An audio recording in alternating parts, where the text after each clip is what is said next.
Padre, del Hijo y del Espíritu Santo. Amén. Amados hermanos, en nuestro Señor Jesucristo, nos encontramos en este segundo día del Triduo Sacro, Viernes Santo, días solemnísimos y que nos presagian ese acontecimiento de la muerte de nuestro Señor en la cruz, su inmolación. Y no es fácil comprender la inmolación de nuestro Señor. Incluso teológicamente, en las grandes universidades como la Gregoriana y en otras,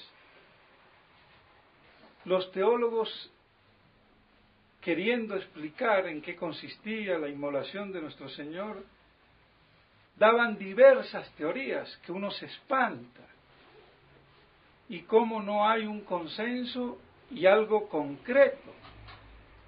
Eso muestra a veces cómo no conocemos en profundidad algo tan esencial. Si no se comprende la inmolación de nuestro Señor y en qué consiste, incluso doctrinal y teológicamente, ¿qué se puede esperar? Nada raro tiene que caigamos en la nueva misa, en esa falsa concepción tergiversada, vaciada de la Santa Misa, desnaturalizada. Y eso no lo digo yo, lo dice un teólogo reconocido como Romero Amerio, que hizo un libro, Iota Unum, y que Monseñor Lefebvre decía que era el mejor libro escrito en materia religiosa en el siglo XX sobre lo que había acontecido con la revolución litúrgica y con la Santa Misa, porque estaba bien documentado de lo que el mismo observatorio romano decía, o sea, lo que decía la jerarquía del momento, y no que dijeron por allá. Y él decía que está desnaturalizada. Claro está que el pobre hombre, tan tradicionalista que digamos, no era, porque era de línea media, incluso iba a la nueva misa, tengo entendido. O sea que a veces también se pueden ver las cosas, o medio ver, y no se sigue, no se adhiere. Y bueno, ese es el misterio que hay en nosotros, en el hombre. Pues bien, para comprender el misterio de la cruz, de la pasión y muerte de nuestro Señor, no nos podemos sino remitir a ese gran misterio de amor de los 5 grandes misterios que nos habla San Pablo. Ese misterio de la sabiduría.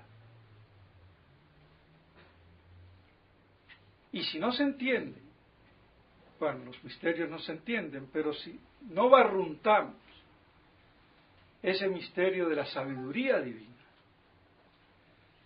no podemos comprender la inmolación de nuestro Señor, ni podemos entender después los otros misterios y el que se le opone a ese misterio de sabiduría, el misterio de iniquidad, ni comprender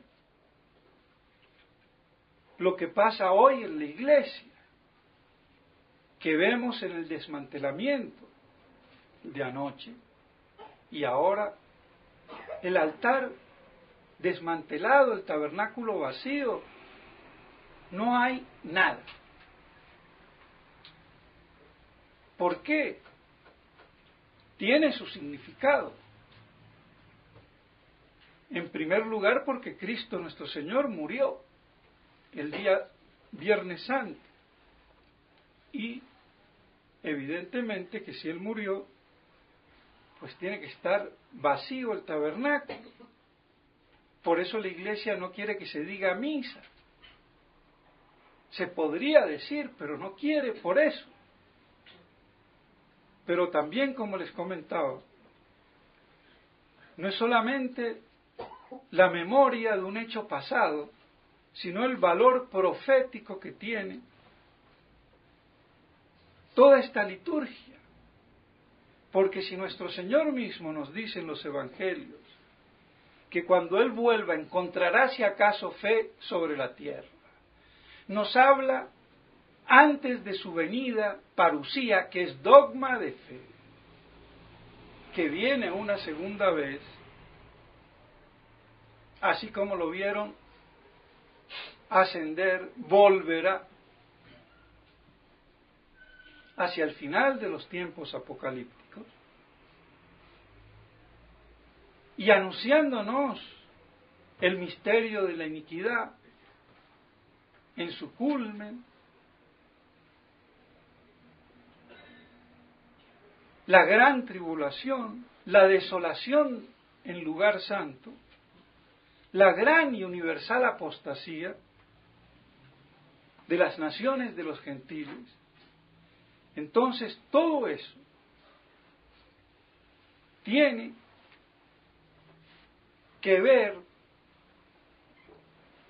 con lo que vemos litúrgicamente, pero que desgraciadamente esa parte profética, que yo sepa, no ha sido suficientemente acentuada, manifestada, explicada. Pero a nosotros hoy que vivimos esa gran tribulación, esa abominación en lugar santo, y no solamente porque veamos cosas completamente desplazadas que no tienen lugar, pero que impactan, sino también la modificación, el cambio litúrgico que ha habido y la modificación de la misa completamente, anulando el sacrificio solemne de la Iglesia y teniendo una misa bastarda, como lo dijo Monseñor Lefebvre. Y bastarda, ¿por qué? Porque nació del contubernio entre los hombres de Iglesia, la jerarquía oficial de la Iglesia, con los protestantes. Querían hacer algo que sea aceptable. ¿Y qué pasa? Un monstruo. Porque eso no puede ser. Y pues bien, nada raro tenga que se diga que es una misa bastarda. Monseñor Lefebvre no quiso decir nunca que era inválida. Se remitía a lo que decían los teólogos, la materia, la forma, la intención y el ministro. Pero era una opinión teológica de él, remitiéndose a teólogos que, si vamos al caso, no eran muy tomistas, aunque se dijeran tomistas. Porque yo, con Santo Tomás de Aquino en la mano, puedo decir que al alterarse la fórmula de la consagración, como ha sido con la fórmula de la consagración del vino, por no decir todas las palabras, es inválido. Y van a decir, no, pero es que la parte esencial es la primera. Pero eso no es muy tomista que digamos. ¿Por qué? Porque todo sacramento, y la misa como es un sacrificio sacramentalmente realizado, requiere que se signifique con las palabras lo que acontece. Y lo que acontece no es solamente la transubstanciación, sino también el contenido sacrificial, inmolatorio de esa sangre. Y por eso yo insisto que no es la sangre de Cristo así nomás, sino la sangre derramada en la cruz. No es la sangre corriendo en las venas y arterias de nuestro Señor, sino derramada en la cruz, bañando la cruz y limpiándonos por eso a nosotros de nuestros pecados, que es muy distinto, es parecido. Entonces se tiene que significar ese derramamiento, esa efusión de sangre. Y si no se lo significa, no puede haber transustanciación. Y eso no lo entendieron muchos teólogos.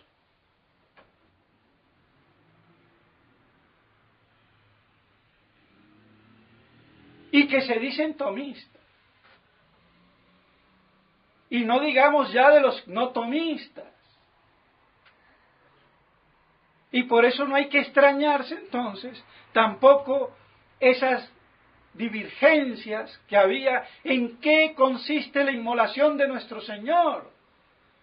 Porque Él está en el cielo inmutable, impasible, y cuando yo produzco sacramentalmente la transustanciación, ¿qué pasa? ¿Qué va a pasar? Nuestro Señor Jesucristo es inmutable y no tiene que pasar nada, porque la misa no es de hoy, es de ayer, de hace 2000 años. Y están pensando estos, ¿qué pasaría hoy? Completamente descentrados, y eso teólogos, de la gregoriana. Y va de respuesta y contrarrespuesta, y un enredo total.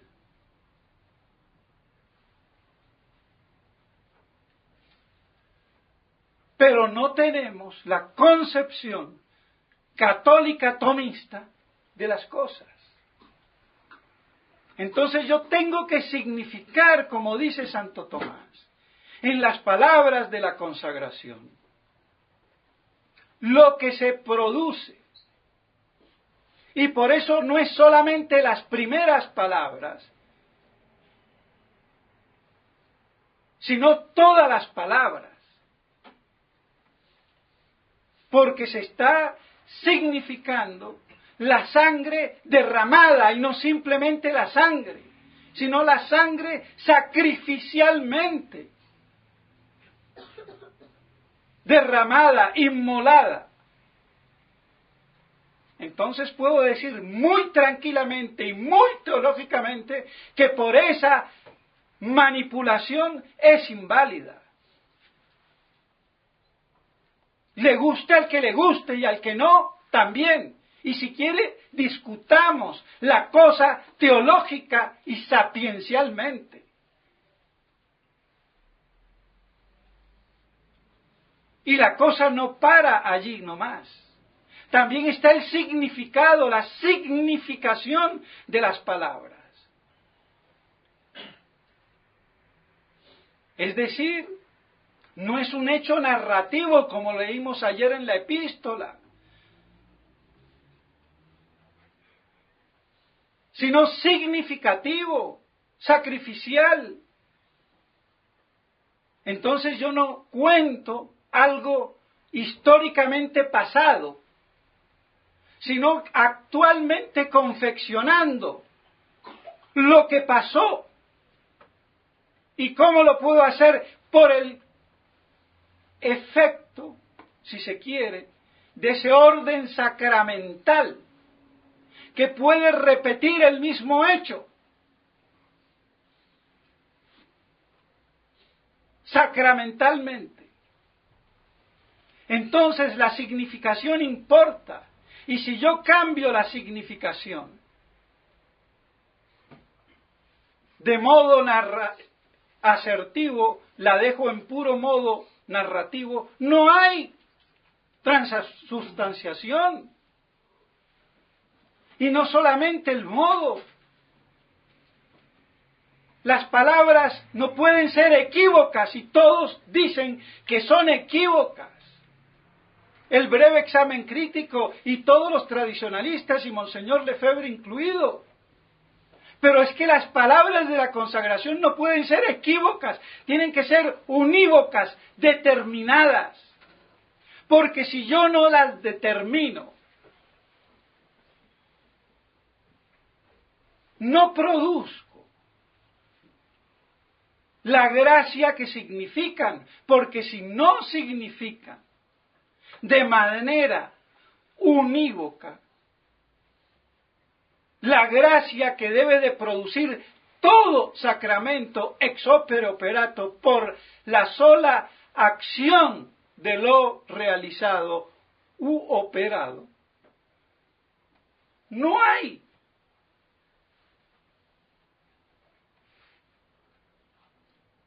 Transubstanciación, así de claro. Entonces no pueden ser equívocas las palabras. Tienen que ser determinadas para cumplir así la definición de todo sacramento que debe de producir, y esto es dogma de fe, todo sacramento produce ex opere operato la gracia que significa. Entonces, si me significa equívocamente, no me significa la gracia que debe de operar específicamente. Entonces, ¿en qué quedamos? Vemos que falta razonamiento sapiencial, lógico y teológico. Polula la mediocridad, lamentablemente. Por eso yo no me puedo remitir a lo que digan en consenso los teólogos, porque eso lo llevó a Monseñor Lefebvre, que era muy humilde, a tomar lo que decían los teólogos. ¿Y qué dicen los teólogos? Disparates. Por lo menos los teólogos actuales del momento. Porque eso no lo dijo Santo Tomás. O algunos que seguían a Santo Tomás y en esto lo seguían bien.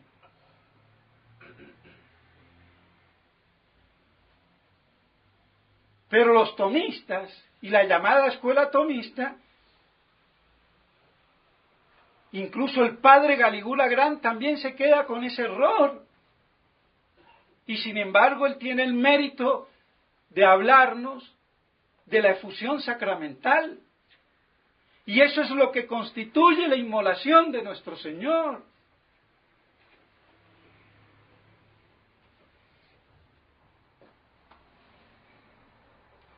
Por eso la inmolación de nuestro Señor está producida y representada por el derramamiento de su sangre. Y de ahí la doble consagración, separación del cuerpo y de la sangre. Si yo le quito la sangre a alguien, ¿qué pasa? Se muere. Y por eso en el Antiguo Testamento los sacrificios se hacían así. Y hasta eso quedó grabado en las mentes del pueblo elegido, que para comer la carne tenían que vaciar ese cuerpo de esa sangre. Y era lo que hacía el rabino, y es lo que conocemos como la comida kosher, pero que ahora la extienden a todo. Pero de ahí viene.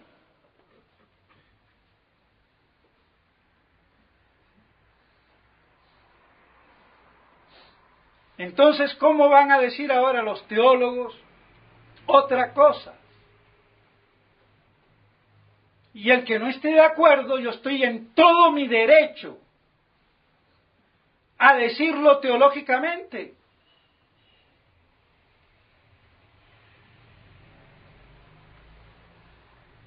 pero no como muchos que enseguida actúan y ya toman eso como un mal. Y no quiero dar ejemplos, porque el libro de los sermones, tanto el padre Trejo, superior en México, que ahora está en la Argentina, y el padre Nítel en la Argentina, no permitían ese libro porque decía esto en algún sermón.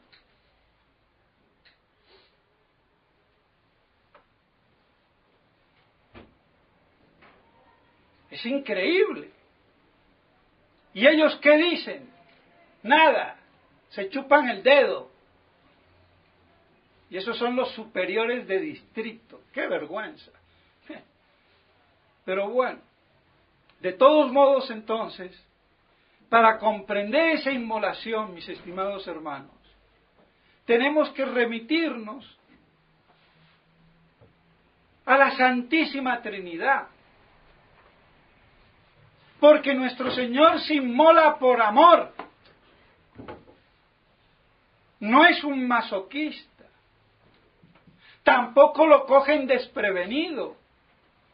Muere cuando Él quiere. Aprovecha la perfidia judaica, el crimen del deicidio, como una excusa, diría yo, a ver si nos entendemos, para realizar lo que Él quería íntimamente como hombre, inmolándose a la Santísima Trinidad por amor. Si no, no se entiende, no se comprende. Porque toda criatura, y la racional, tiene que estar dispuesta a entregar la vida que recibe de Dios, y por eso Dios es el Señor, el dueño de la vida y de la muerte. Y por eso ese es el único que puede disponer. Por eso el crimen del suicidio está prohibido, porque yo no puedo disponer de mi vida, es Dios que la dispone. Entonces nuestro Señor, como verdadero hombre, quería inmolarse, entregar esa vida a la Trinidad, a Dios Padre. Y se vale, por así decirlo, de ese crimen para tener la ocasión y morir gozosamente en la cruz, aunque humanamente hablando fue terrible.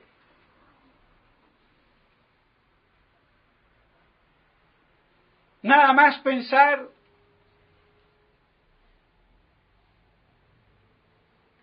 en el huerto de los olivos, la exudación de nuestro Señor, sudó sangre, nada más que viendo lo que iba a acontecer. Eso solo era para morir de susto, de espanto, de terror. Por eso exudó sangre. Nada más eso. ¿Quién suda sangre?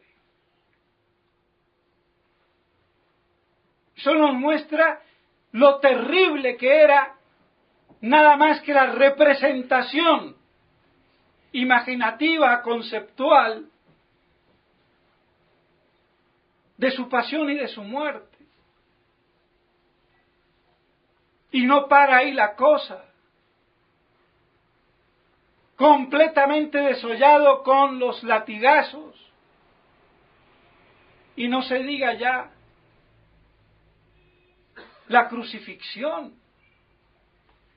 Estar suspendido por los tendones de la muñeca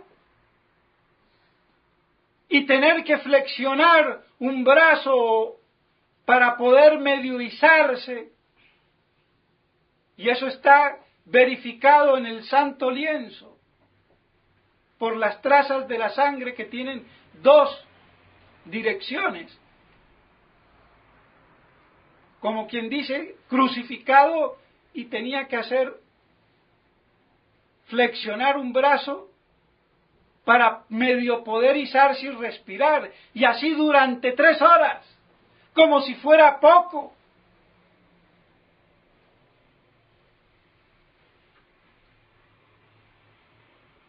Es indecible, por eso no ha habido ni habrá mayor sufrimiento, como dice Santo Tomás de Aquino. La coronación de espinas. Es inimaginable el sufrimiento físico de nuestro Señor, y no digamos ya del moral.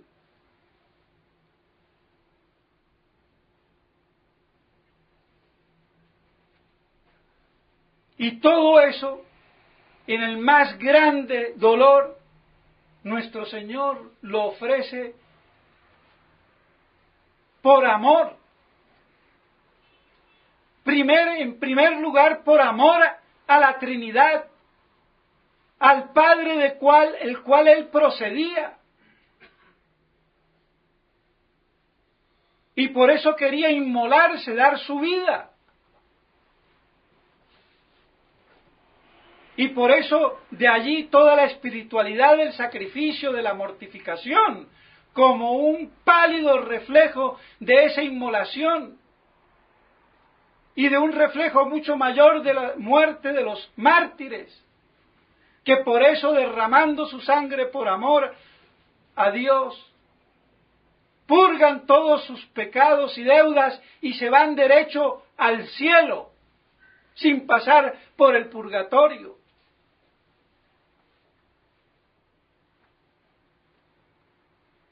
Entonces esa connotación de amor, de ofrecimiento, de inmolación como criatura, porque nuestro Señor como Dios no podía morir. Él murió como verdadero hombre, separándose su alma de su cuerpo y muriendo real y físicamente. Y lo inmolamos cada vez, real, pero no físicamente, sino sacramentalmente, sobre el altar cada vez que decimos la Santa Misa. Y no basta decir místicamente, porque místicamente es ambiguo. Yo me puedo inmolar místicamente, espiritualmente. Es sacramentalmente,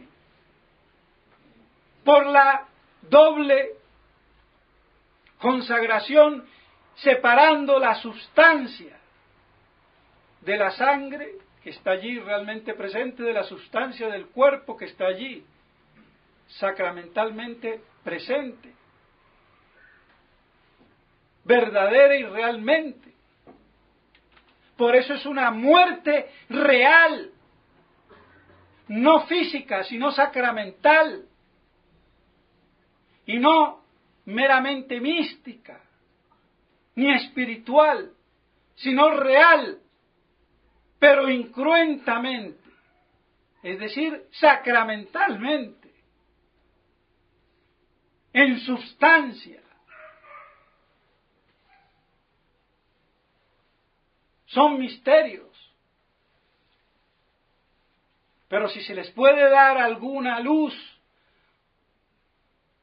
es esa, y se podría decir mucho más, pero quizás a mí no me da más la cabeza, pero esto que digo es así. Aunque puede haber mucho más, porque son misterios inefables que nuestra razón, nuestra mente no puede abarcar, barruntar a la luz de la fe, con sana teología, que quiere decir poner la luz de la razón natural a escudriñar los fundamentos de la fe recibidos por la revelación. Esa es la teología.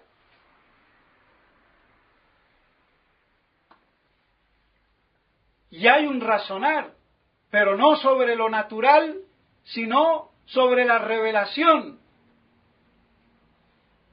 Por eso se distingue. Pero como todo eso cuesta, pues bueno.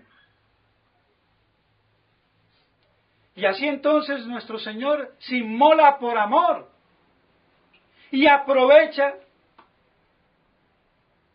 también redimirnos, porque nos pudo redimir sin derramar sangre. Y si querían derramar sangre con la circuncisión bastaba. Pero Él quiso llevar al culmen del paroxismo esa inmolación, que nos presenta su amor a la Santísima Trinidad y a nosotros, por rebote. Porque primero está la Trinidad. Él se quería inmolar como hombre a la Santísima Trinidad, al Padre, del cual procede. Por eso hay que tener entonces presente ese misterio del Dios absolutamente uno y relativamente trino, que es el dogma más grande que hay. Y todo otro dogma lo incluye, lo supone. Y eso será el objeto de la contemplación eterna en el cielo, la visión beatífica. Ese Dios absolutamente uno y relativamente trino.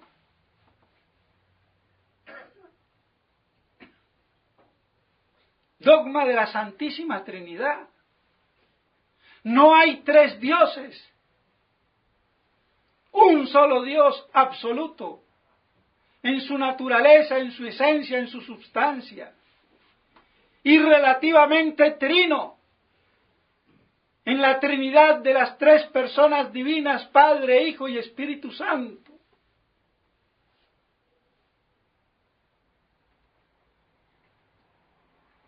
Es inefable. Y por eso nuestro Señor, que procede del Padre, siendo hombre, quiere inmolarse. Y el Espíritu Santo, que procede del Padre y del Hijo, de ahí el famoso filioque. No solamente procede del Padre, sino del Padre y del Hijo. Por ese amor, ese soplo de amor entre el Padre y el Hijo.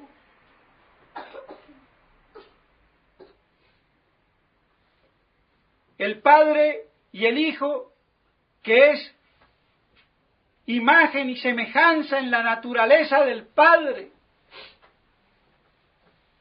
Y por eso esa semejanza de procedencia en la naturaleza hace que sea generado, engendrado desde la eternidad. Mientras que el Padre es agénetos, inengendrado, innacible, el Verbo es génetos, generado, engendrado, porque procede del Padre con esa semejanza de naturaleza y más que semejanza, identidad consubstancial en la divina naturaleza. Y por eso es la imagen perfecta del Padre. Y entonces así, ese conocimiento que tiene el Padre en su Verbo, igual en su naturaleza, produce amor. Y de ahí sale el soplo divino del Espíritu Santo, consubstancial al Padre y al Hijo, en la misma naturaleza divina, pero ya no se le dice que es por vía de semejanza. Y por eso no hay nacimiento, ni generación, sino simplemente procesión. Aunque En el Verbo hay procesión, pero una procesión que es semejante. En cambio, el Espíritu Santo no es semejante. Porque la semejanza va por vía de intelecto. Nuestras ideas son semejanzas de las cosas, de las esencias, por los conceptos. Y como el Verbo es el concepto, por decirlo así, la idea de Dios eterna, de Dios Padre, es semejante. Pero el Espíritu Santo no va por vía de inteligencia, sino por vía de amor, de querer, de voluntad, de emoción, de impulso, de movimiento. Y por eso entonces es Espíritu Santo.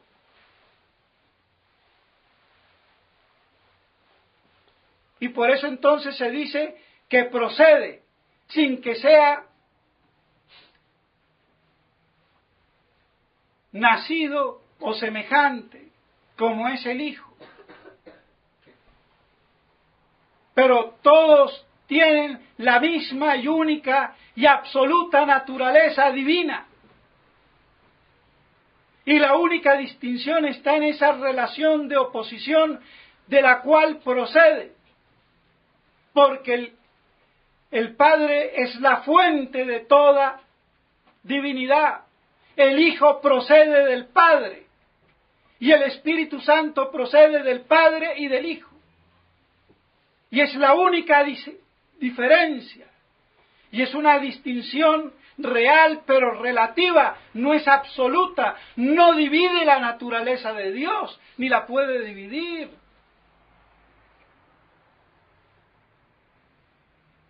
Y ese es el misterio de la Santísima Trinidad. Tres personas distintas y un solo Dios verdadero. Y así entonces la inmolación de nuestro Señor hay que verla dentro de ese contexto trinitario que especifica nuestra fe. Nuestra fe no es en un Dios simplemente remunerador o providente. Eso no basta. Como dicen los teólogos. Y hasta el mismo padre Castellani, como buen jesuita que era, tenía que ser.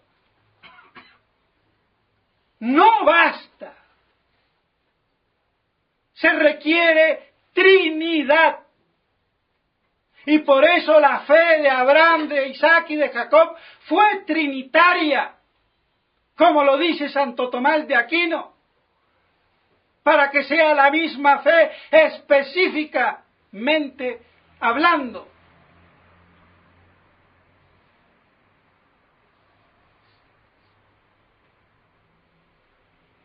Y lo que lo especifica es la Santísima Trinidad. No un Dios omnipotente, eterno, infinito y bueno. No basta. Ni providente, ni remunerador. Tiene que ser, además de todo eso, el Dios de la revelación. Padre, Hijo y Espíritu Santo.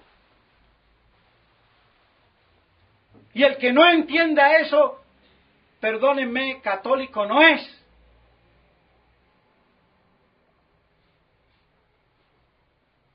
Por eso, dicho sea de paso, Francisquito se da el lujo de decir que el Dios católico no existe. El Dios católico es el de la Trinidad, ese no existe. ¿Qué existe? El Dios de tu judaísmo gnóstico cabalista.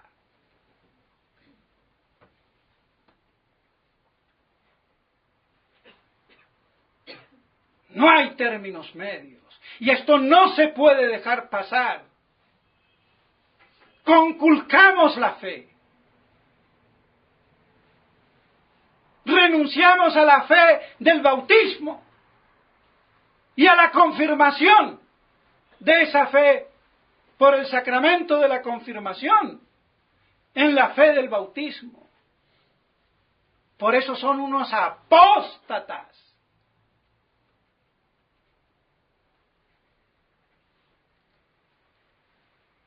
Y aquí va con teología. No es una cosa emotiva.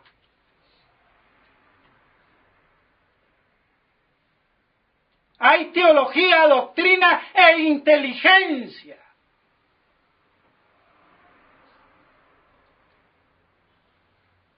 Y eso es lo que falta.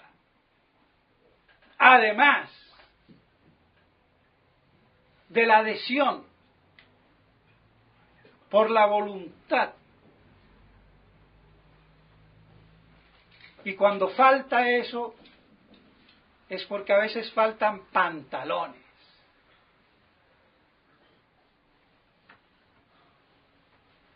Por eso no nos sorprenda ver la iglesia llenos de tantos tilingues, porque falta una hormona que me inventé, testiculina.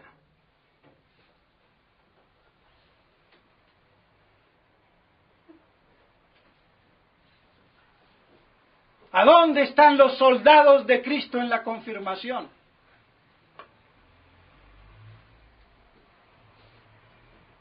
Es sacramental el combate por la confirmación.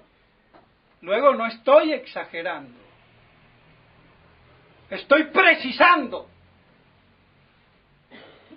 que es distinto. Pues bien, así entonces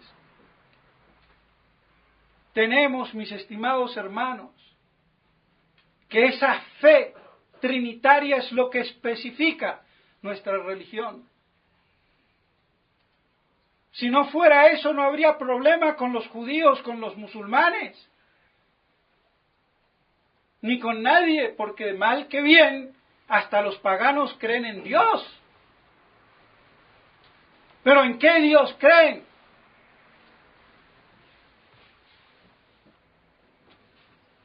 A lo sumo en un Dios conocido por la razón, por la filosofía, pero el Dios de la revelación, de Abraham, de Isaac y de Jacob, no.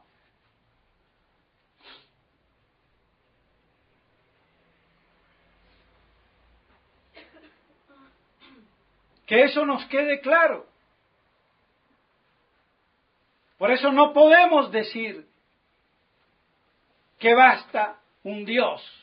Tiene que ser el Dios trino, el católico, apostólico y romano.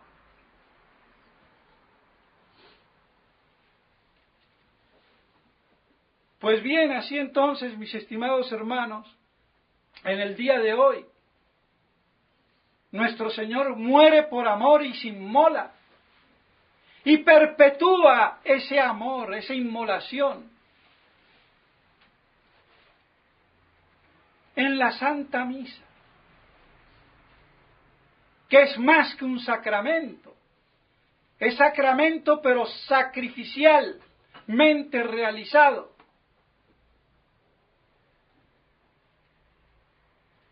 Y es el que se le llama el sacramento de la Eucaristía y que la gente confunde con la comunión, que es la participación al sacrificio de la misa.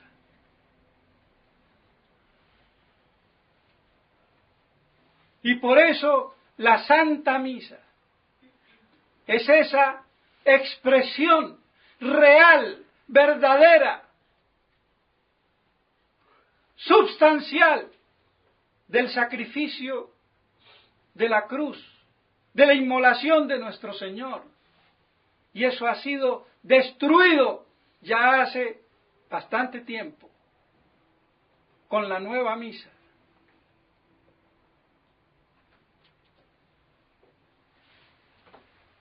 Ese es el testamento de nuestro Señor. Por eso todo verdadero fiel tiene que hacer lo posible por asistir a la verdadera misa y no a las otras misas nuevas, bastardas.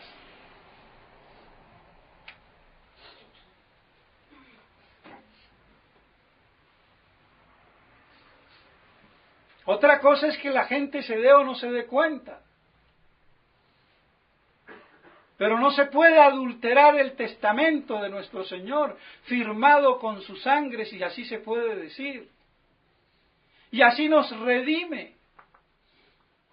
Y por eso es un sacrificio propiciatorio por los pecados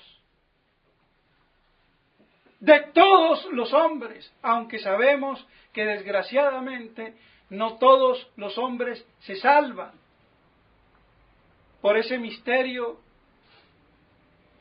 de la libertad del hombre que Dios permite y que libremente quiere que se le ame.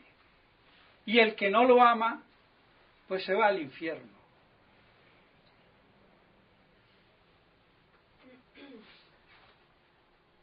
Y no como creía Orígenes, que hasta el demonio se redimiría de un modo natural, vaciándose el infierno al fin y al cabo y gozando los demonios de una especie de limbo natural. El gran Orígenes. Quizás por eso y por otras cosas, aunque murió a causa de heridas graves, nunca la Iglesia lo consideró mártir. Aunque físicamente murió mártir, porque murió a causa de las agresiones físicas que recibió.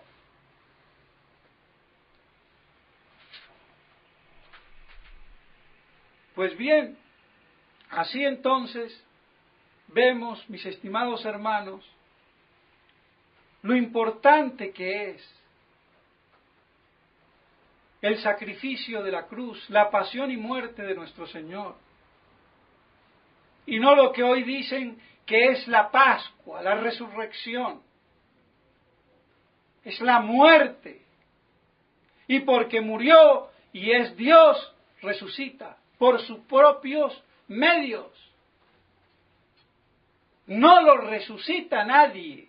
Él mismo, que es Dios, se resucita con su poder divino. Por eso dijo, destruid este templo y yo lo reedificaré en 3 días. Eso no lo puede hacer nadie. Solamente nuestro Señor, la única persona divina que es verdadero hombre. No divinicemos a más nadie.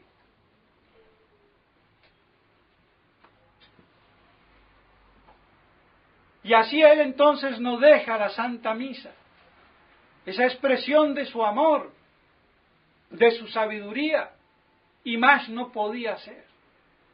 ¿Qué más podía ser? Y el que ante eso no cae de rodillas, se convence y se arrepiente, ¿qué se puede hacer? ¡Qué misterio! Misterio de la salvación y condenación de las almas. Esperemos que todos nosotros, por la gracia de Dios, nos salvemos. Pero es terrible, da escalofrío cuando uno piensa esa realidad de la eternidad, bienaventurada en el cielo o desgraciada en el infierno. Y el fuego del infierno es poca cosa ante el infierno de verse uno separado de Dios, odiando a Dios, maldiciendo a Dios, alejado de Dios, separado de Dios.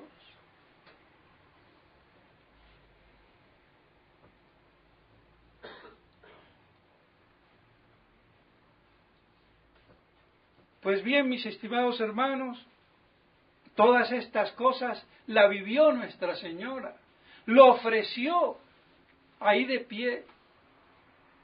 Por eso ella no es sacerdote ni necesitaba, porque como madre ofreció a su hijo.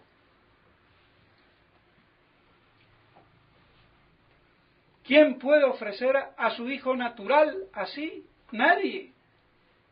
En ese sentido, hasta por encima de lo que nosotros podemos ofrecer como sacerdotes. Ella lo depositó en la cruz.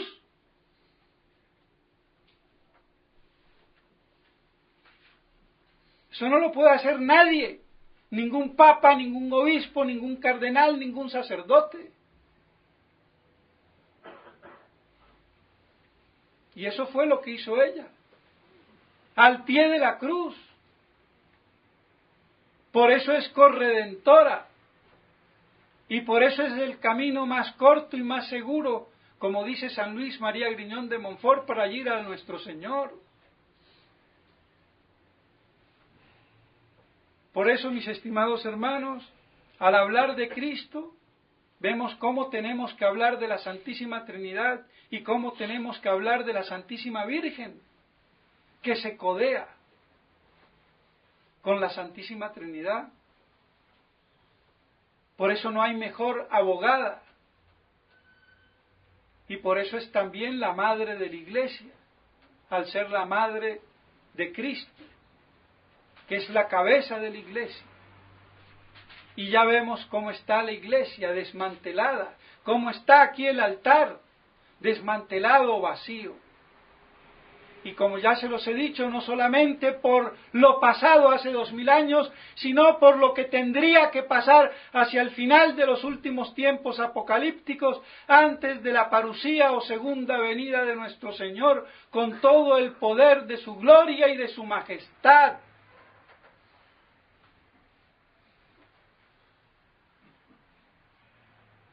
Y por eso no puede haber restauraciones verdaderas, totales, cósmicas, que hasta toda criatura, incluso la inerte, inorgánica, gime, esperando el día de su redención, para que nos demos cuenta.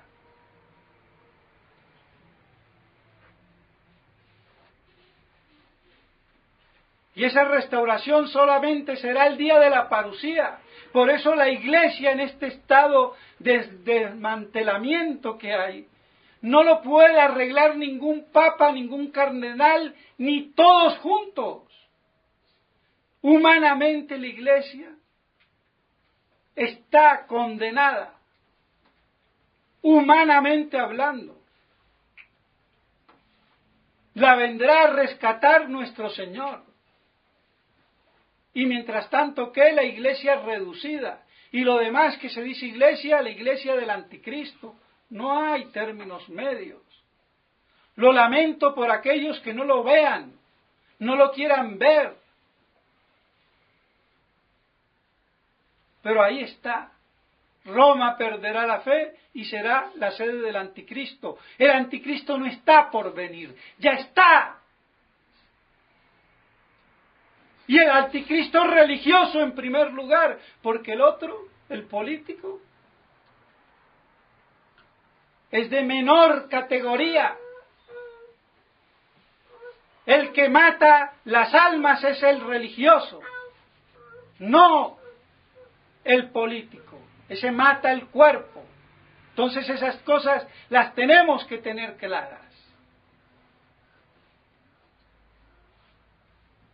Pues bien, mis estimados hermanos, que comprendamos la liturgia, que nos hace ver el despojo de los altares, del tabernáculo, y que eso lo traspongamos a eso profético, que son nuestros tiempos apocalípticos, sin que no hay ninguna duda por el hecho histórico del retorno del pueblo elegido a Tierra Santa en el 47 por el decreto y del 48 de hecho.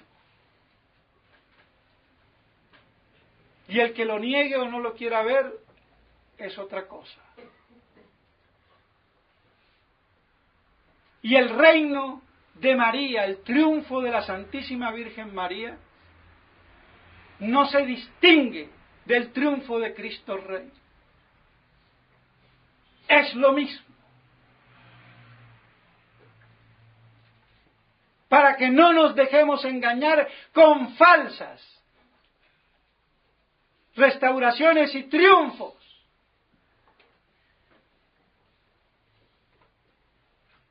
que con buena o mala intención no me meto, pero que desvían de la verdadera y única bienaventurada esperanza, que es la única que nos va a hacer mantenernos en esta general apostasía y abominación de la desolación en lugar santo. Y eso es lo que la liturgia ha querido que se refleje, pero que los hombres de iglesia distraídos no han percibido igual. Que nosotros lo podamos percibir y así mantenernos firmes en la fe ante esta segunda crucifixión de nuestro Señor en su cuerpo místico, la Santa Iglesia Católica, Apostólica y Romana. En nombre del Padre, del Hijo y del Espíritu Santo. Amén.